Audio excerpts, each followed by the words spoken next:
That woman talking about her father getting kicked out of the nursing home? Well, apparently the nursing homes are kicking out their Medicare patients. And she was like, why would they do that? And everyone in the comments was like, honey, this is what you voted for. This is Medicare cuts. This is the big, beautiful bill. And she was like, no, that's not it. Yes, it is. I work in skilled nursing. 90% of the residents that are in there, they are Medicare patients. These buildings stay open because of Medicare. They will close down. They will not care for your aging parents and grandparents for free. They will send them home to you. You will have to quit your job and stay home and take care of them. That means you're going to have to be the caregiver for your father, your husband, your kids. You're going to have to quit your job. You're going to do all this on half the income for your household. This economy is going to suffer greatly when these places start closing down. This is one of the reasons, this is the main reason why I did not want to rely on the U.S. for my income while I'm living abroad. The economy here is bound to crash. When you cut Medicare like that and these places close, a lot of people are going to lose their jobs. The dollar is going to suffer. There is no forethought with these people. They have no idea what is happening. They took her. ICE they showed up and they put her in a van like she was a criminal. My wife, she's gone, man. They sent her back to Mexico like she was nothing. When did this happen? Yesterday morning. I woke up, they took her. ICE they showed up and they put her in a van like she was a criminal. My wife. This is my last political post, okay? I'm gonna lay it to rest. Let me just tell you guys, I'm not crying happy tears. I'm not gonna be apologetic for being excited, because if it was the other way around, all of the Kamala supporters would celebrate. I wanna say that first. I'm very relieved because I voted what I believe in, and I felt heavy on my heart that it's the right thing. So knowing that it was the decision the American people made, I'm relieved and I'm very happy. Very, very happy, okay? It's the very first day of finding out the election results. All of us are happy. I'm very happy. But I'm not going to continue to post about it, but I'm also not going to be sorry about it. And I always talked about how my family, sorry, I don't want to make this more than once. I always talked about how my family had different beliefs, my grandma and my mom and my sister, and how we always got along. And I wore my grandma's sweater to go vote, and I'm so sorry. I'm trying not to cry, okay? But my heart's broken. Try not to cry. Yeah, try it. My grandma just sent me a very sad text. It broke my heart. And my mom has yet to text me back today. My point of making this video is to say that I am very happy, and I expressed how happy I was. And I'm not gonna be sorry for that. I'm completely heartbroken that my family is taking it how they are. I never did this to them when Biden won. Never. But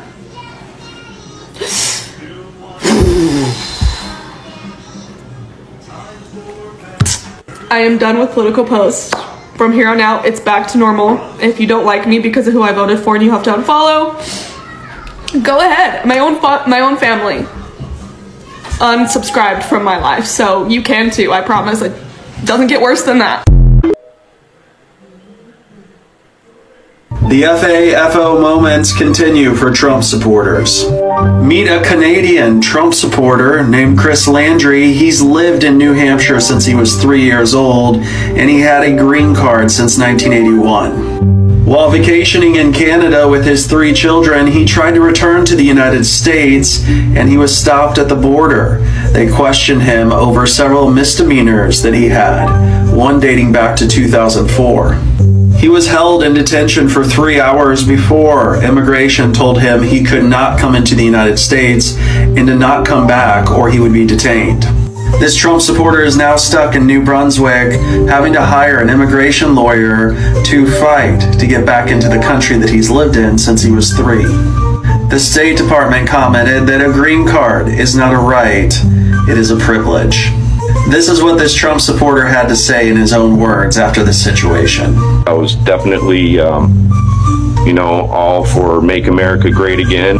Now I feel a little differently. F-A-F-O. Last night on CNN showed me that white people are tired too. They weren't tired in that voting booth. See, what we're going to have to do is we're going to have to hold motherfuckers accountable this go around. I understand you, sister, you just like us. All of us, we just want to be one. But we can't. Them people showed their ass in their true colors at them voting polls. We got on here every single day up until it was time to vote and told they asses what not to motherfucking do and what we would get if they did what the fuck we told them not to fucking do. Everything that came out of their mouth that they said would have been lies. Everything that we said would happen is happening. We're going to have to realize that we view everybody as us. They view everybody as them and us. Now that they see that Trump won't benefit them, they're singing a different tune. And to the white people that were singing the same tune as us, thank you. But us as a whole, we will not continue trying to decipher which Caucasian person is for us and which one is not. Not only did you have ancestors that hated us for no reason, you have kinfolk and cousins that still here and do it as well. Then you have neighbors of other ethnicities coming knocking on your door and you open the door and let them join the party. So to that I say, to all my black people that's watching this, they getting held accountable this motherfucking year. We gotta stop trying to forget shit. Hey, it's me here once again, giving my 2 cents, because that's all it's worth. Listen, another one has effed around and found out. It's so sad. There's a woman that sent a letter to an influencer. He's pretty big, and for him to read, because she wanted help getting justice for her son, who was unalive. He wanted to make some friends, and he made some friends with these boys, and they convinced him to, start cussing. That's kids, that's no big deal. And they convinced him to skip school once, and he did. I skip school a lot, so no big deal. But then they convinced him to break into the neighbor's home in the middle of the night to take something that did not belong to him. So the homeowner heard, it's dark. He doesn't know if somebody's in his home with a weapon. He doesn't know that it's kids. He's not asking questions. He's defending his home. So he opened fire, and her son was unalived. The other ones were not. She said that was excessive. That's what she said. That was excessive. And she wanted this influencer to help get her story out so she could get justice for her son. Yeah, I'm sorry that she lost her son. Of course, we never want that pain. But the thing about it is, if you train them.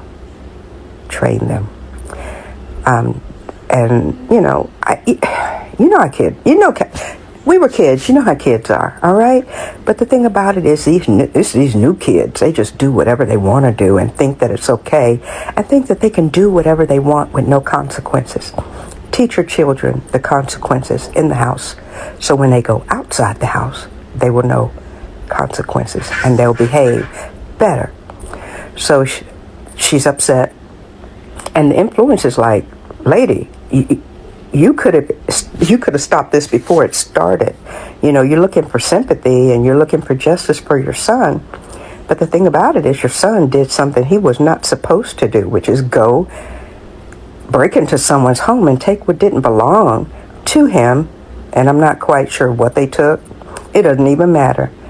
A life was lost.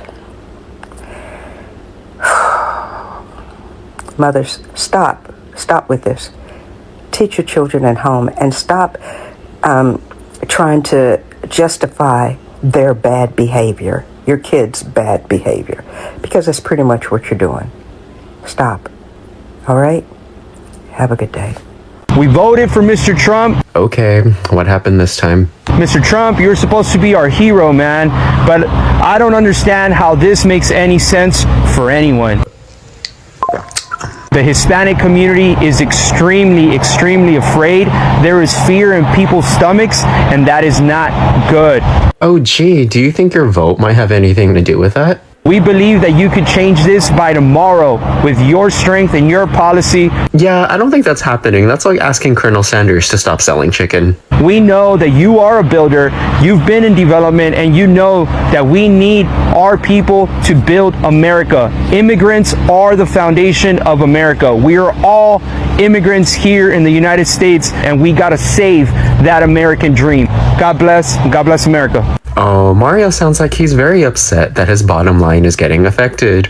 Because he voted for the guy that ran on mass deportations, but is shocked that those deportations are affecting his business. Typically, you would think people would be happy that they got what they voted for. For example, if I voted in favor of school lunches for kids, and if that policy took place and happened, I'd be really happy. Mario voted for the guy that ran on mass deportations, but is shocked that those deportations are affecting him personally. And it seems like Mario has entered the find out phase of his vote. I genuinely hope that Mario is enjoying his FAFO moment. But anyways, bye. Let's talk about the Trump supporters that are losing their jobs. Last night I was out in Chicago and these three guys started talking to me and they were all from Naperville. And they asked what I did for work and I said, oh, like I make educational content. And the guy was like, oh, are you one of those like liberals? Like, are you one of those like lefties? And he was so serious. Like he just continued to like mock me and make fun of my content. And I was like, okay, I'm gonna leave this conversation. And he goes, yeah, it's because of you guys that my mom just lost her job. And I was intrigued. I was like, why did your mom lose her job? What did she do for work? And he goes, oh, well, she was in the military. She's a veteran, but then she was working at this office for the last few years and they just let her go. I look him dead in the face. I'm like, do you think your mom was a DEI hire? Because veterans are a protected class. And now that they don't have to hire her anymore, then they let her go. He goes, that's so true. He doesn't believe me. He looks it up and just the color just like drains from his face. And the guy with him was a research assistant after just graduating from university. And his position was just terminated because of lack of federal funding from the federal government, which is thanks to fucking Trump. So newsflash, DEI doesn't just mean black people. So in fact, what's happening on a federal level is going to affect you too. You aren't special just because you're white. Everyone's getting them. Okay, bye. Imagine being a teacher or a principal in a school in a red state, which depends on funding, federal funding from the Department of Education, and still voting for Donald Trump. What am I talking about? Watch. CNN analysis found the 15 states that most rely on federal funding for its public schools in 2022 all voted for Trump. And I voted for President Trump. I mean, you're an educator. You didn't vote for Trump eliminating federal funds. No, I did not vote for that. I voted for President Trump to make America first again. If we have you fell for a slogan. Then that's going to mean bigger classroom sizes. I would lose teachers, first and foremost. It's devastating. I don't think that anyone in our county wants to cut our school funding. I don't think that anyone voted for that. Do you mind if I ask who you voted for in the election? I voted for Donald Trump. We all know and understand that red states, the education is abysmal. That they are always on the bottom of the docket when it comes to test scores, reading levels. They are horrible. And here we have two educators that know that their states, their schools depend on federal funding, depend on them. Yet they didn't bother to do the basic research of what their candidate was going to do. They fell for a slogan. Instead of listening to all the times Trump said he was going to get rid of the Department of Education, that he was going to go after LGBTQ people, that he was going to get rid of DEI, that he was going to do all of these things, and looking at the bills that have been happening in red states, instead of actually doing the minimal bit of research, they fell for a slogan and thought, well, I never thought that this would happen. So I guess these red states are just going to have to pick themselves up by the bootstraps, right? Because they voted for this and now they're getting what they voted for. All my love. My personal fuck around and find out story and why I think it's actually a great tool to use to deprogram people. I grew up in Christian fundamentalism, and that taught me that my religion always had to be conservative Republican, and that basically if I didn't vote conservative Republican, I would go to hell for eternity because I would be like causing the new wave of Holocaust in the US, but for the murdering of babies. Anyways, I went to a Christian fundamentalist college where I got to vote the first time. I voted while attending my college, and at my college they basically said that we had to vote Republican or we would go to hell, and that Hillary was Jezebel and would ruin our country, and it was all fear. And I had never talked talked to a Democrat or heard about Democrat policies at all, because I was just raised in this bubble and I was super naive and thought that I knew everything and that Democrats were stupid because I was just told my whole life that they were stupid. So I just rolled with that. Anyway, so I voted for the orange man, and I've talked a lot about in different videos this. It's something I deeply, deeply regret. And so I kind of spend my time now saying don't vote for the orange man. So I voted for him, and things were fine because I was like in college for a few years while he was in there, and then me and my husband went into the real world, and we both actually got jobs pretty easily and a little apartment pretty easily. We got married, and the economy for us was fine. So I was like, okay, this isn't so bad. And then I started hearing about the families getting ripped across, and when he did the Muslim ban, and I remember I saw a video of this guy crying in the airport about how like he couldn't see his family or go home. It was something, and he was just so sincere, and like he was sobbing, and I am an empathetic person. That's what took me out of that cult, is my empathy. And so I just remember thinking, oh, I fucked up. And then seeing the kids separated from their parents, I'm just like, I fucked up. And then hearing everything he was saying about other people and just like how crazy it was getting, and then I already was like, whoa, I fucked up. And then BLM happened, and I realized I fucked up because I'm like, oh my god, he is so racist. And I already should have known he was racist, but it was like, yeah, I fucked up. And then COVID happened, and the US was just fighting with itself instead of just taking the vaccines because of Trump and all of his stupidness. And I was like, I fucked up. And it took all of those years of realizing that I fucked up to not make that mistake and to leave the conservative Republican movement. And so I do hope that this fuck around and find out also causes other people to leave the movement. But we'll see. Here's hoping. So on this episode of FAFO, titled, Be Careful What You Wish for Others because Karma's gonna send it right back to you. So here's how this one started.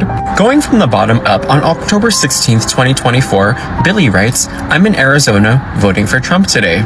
And then on January 13th, 2025, in response to this post that says, nearly half of federal employees plan to resist Trump, polls finds, where Billy says, fire every last one of them. Well, let's see how Billy's doing today. On November 16th, 2025, this user posted an interview with Trump where he said the economy is as strong as it's ever been, where the reporter then said, then why are people saying they're anxious about the economy? And Trump responded saying, I don't know why they are saying that. The polls are fake. We have the greatest economy we've ever had. Where Billy decided to chime in and wrote, this guy has completely lost it. He thinks that he's in his first term. I voted for him and got laid off 6 months later. Gas is pushing $4 a gallon out here in Phoenix. We used to eat steak. Now all we can afford is Spam. Ooh, Billy, Karma heard what you initially said about having all those workers fired and decided to send you a layoff. Because Karma's a hilarious bitch and she works in very mysterious ways. But anyways, Billy, enjoy your Spam meals and have the day that you voted for. Bye. So guys, you have watched the video and I know that you have a lot of mixed reactions and feelings towards this because I had someone call all these performative tears, and why you'd ask someone say such a thing. It's because these people, they did not make a wrong decision without knowledge. These people had the information that they needed to make the right decision.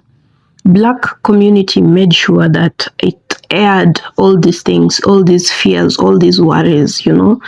The black people made it a point to themselves to be loud about it, to make sure that everyone knows what they're saying, to make sure that everyone understands what they're going to put themselves through. But these people did not listen. They had a chance, they had an option, but they chose not to listen to that, you know. They were selfish.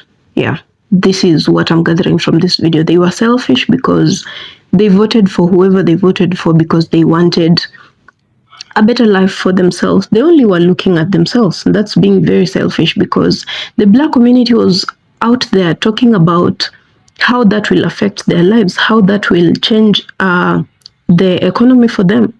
But these white folks thought that it will only affect black people. And so, as long as their interests were taken care of, they were okay, and they were willing, very willing, to make a decision that would put the rest of the people in trouble as long as they were fine. That is being selfish, and now the selfishness has grown, and here are the results for them, and they're not liking it. They're unsure what to do anymore, and the worst part is that they are realizing the truth. And now coming back to the black community, talking about coming together, fighting this demon together, and the black people are they are pissed, the kind of pissed where you do not say anything, you do not act, you just watch and enjoy the tears, because these people, you talked to them, you advised them, you gave them reasons, you outlined everything that was wrong with this regime, but they did not listen. They went ahead and did whatever was and was supposed to be good for them. I'm trying to imagine a situation where everything was okay and it was normal and everything was going right for them. And even if it was going wrong for the black community, they wouldn't be on the streets now. They wouldn't be crying like they are. They wouldn't feel anything. They would be okay as long as their lives are going on well. That is the height of wickedness and selfishness that we're talking about. Now, these are not the kind of people that you want to fight for. These are not the kind of people that you want to join and go out there crying on the streets and doing all those blah blah things that they want you to do. It is their time to do that, because the black community has been doing that for a very long time. And they thought it's a joke. They always thought black people like to complain, because those things that black people were complaining about did not affect them at that point. They did not know the pinch. So all they could say was type, They could type and say all manner of stuff about black people. How they like to complain, how they are less serious, how they do not work hard enough, how they do not know how to manage their money well, That is what they were doing, because at that point they had benefits that this black community did not have. But now they have hit an equalizer because they are living the same lives as black people. They have to manage the little money that they get from working, and it's not adding up. They're not used to this. They're asking a lot of questions. Talking about why are black people not joining them? Why are black people not complaining? Why are black people not doing this and that? And it's always about black people. The black people on the other side, this is the kind of life they have been leading for a very long time. They have been marginalized. They have been looked down on for a very long time. This is not a shock to them. It's not a shocker for any reason. Talking about the economy being at its worst, they have been living like that for long. Earning peanuts, living paycheck to paycheck, sometimes even without a job. They have learned to survive on the little that they make. They have had to adjust, They have taught this to their children because they know that the environment, as long as things remain constant, it's never going to be any different. So they're teaching their children how to survive from the little they make. And that's why they're not on the streets. That's why they're not crying everywhere on social media, talking about the economy, talking about life in China is even better than life in America. They're not doing that. It's the white people that are on the streets right now. It's them that they're on social media, on TikTok, airing now their concerns, and they are speaking from a point of privilege as well. If you listen to them keenly, they're speaking from a place of, we deserve this, we have always been used to this, and we can't do this, But black people, that's not even how they complain. Black people complain about things that are genuine needs that can actually make someone lose their lives. But who listens? Who cares? Nobody does. The white community are the majority, but they do not gang up together with the black people to fight for the rights of the black person. So now that this is happening to them, they are unsure what to do, and they're all over the place, you know, blaming themselves, talking about being sorry and apologizing to black people for not listening to them. It's too late. They had all the time in the world to listen, to ask questions, to discuss, to do all these things. For heaven's sake, there's usually a lot of time, a long period of time before elections. If they were serious about listening, they would have listened that time. Now they have put themselves in a situation where there's nothing much that can be done right now. You just have to endure, unfortunately. Endure what you're going through. Learn, like the black people, to manage the little that you have. Learn to live paycheck to paycheck. Learn to live on the peanuts that you get. You are talking about not affording grocery. Wait until you have medical bills. You know, wait until you have more weighty bills. Wait until your grandparents and parents are given back to you so that you take care of them, you know. You will have an option of quitting your jobs to take care of them. Yeah, you voted for this. This is exactly what you wanted. You did not listen. And we're not even sure that the next time we have an opportunity for voting and for people making a big decision that will affect everyone else, we're not even sure that you will listen still, because it's very hard for people to learn. It's very hard for people to learn, especially when they are talking about racial differences. They do not take black people seriously. They think black people are a menace. Black people are ever complaining. So they think it's a joke somehow. So when these black people were out on the streets and saying all these things on social media, they thought it's a joke. They thought, you know, black people just like to be loud. They should work harder. They should put in more effort. Maybe they should try having 2 or more jobs. Now, unfortunately, it's time for them to also put that advice that they were giving to black people into practice for themselves. Maybe they should try working harder. Maybe they should try having more than 3 jobs. Yeah? It's called karma. Whatever you wish for others, just know that there is also a chance. Little as it might be, there's always a chance that it will come back to you, and you better embrace it when it comes. This is exactly what you wanted for the black people. And now that it's coming to you as well, you do not know what to do. You wished it on others. Be careful what you wish on others. Be very careful what you wish on others. Well, guys, I know you have thoughts. You have a lot to say about this, and be free. Feel free to share your thoughts. We will listen to them. We will read them. I might not respond to all of you, but I will definitely read their comments and know what you think, and yeah, how this news is getting you. So for new subscribers, thank you so much for joining the family. This is an amazing place to be. It's home for all of us.